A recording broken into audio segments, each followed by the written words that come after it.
President Trump has called for eliminating the Department of Education. Can he do it? Absolutely. Should he do it? Absolutely. The federal government has eliminated entities before. The Board of Tea Appeals, gone in 1996. The Civil Aeronautics Board, gone in 1985. The Office of Civil Defense, gone in 1979. And yet, the Department of Education, the most expensive failure of them all, still exists, failing students year after year. Since Jimmy Carter created this bureaucratic behemoth in 1980, student performance has stagnated, costs have exploded, and the academic achievement gap remains wide open. Making education a cabinet-level agency didn't help students. It just expanded federal power. Consider the results. 1/3 of 8th graders today are functionally illiterate. High school seniors' reading and math scores no better than before the department existed. A staggering 1/3 of college students now require remedial coursework, meaning they're paying college tuition for material they should have learned in high school. And still, the US is in the middle of the pack internationally.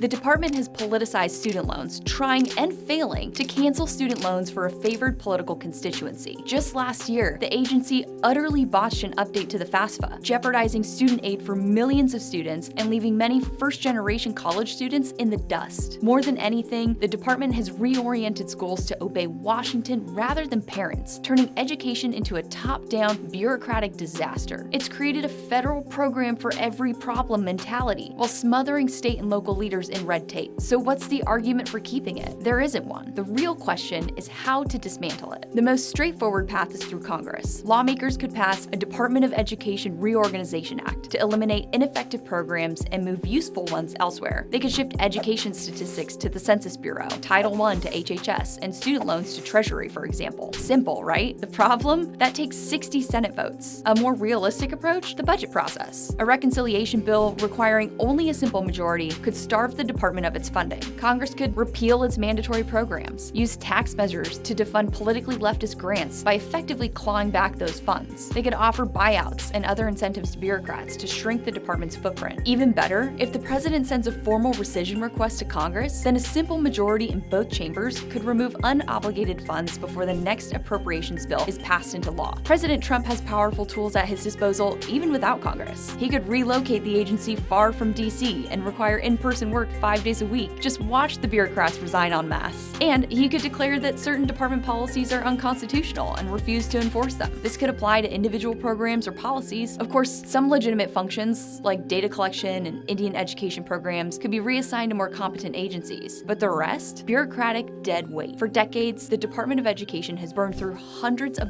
billions of taxpayer dollars, with nothing to show but declining literacy, skyrocketing college costs, and ideological indoctrination. Converting federal funding into block grants would be a smart step in the right direction, enabling states to put their share of federal spending towards state and local priorities. But the best way forward for parents, students, teachers, and taxpayers is abolishing the department altogether. American students don't need more bureaucracy. They need real education. Let's give it to them.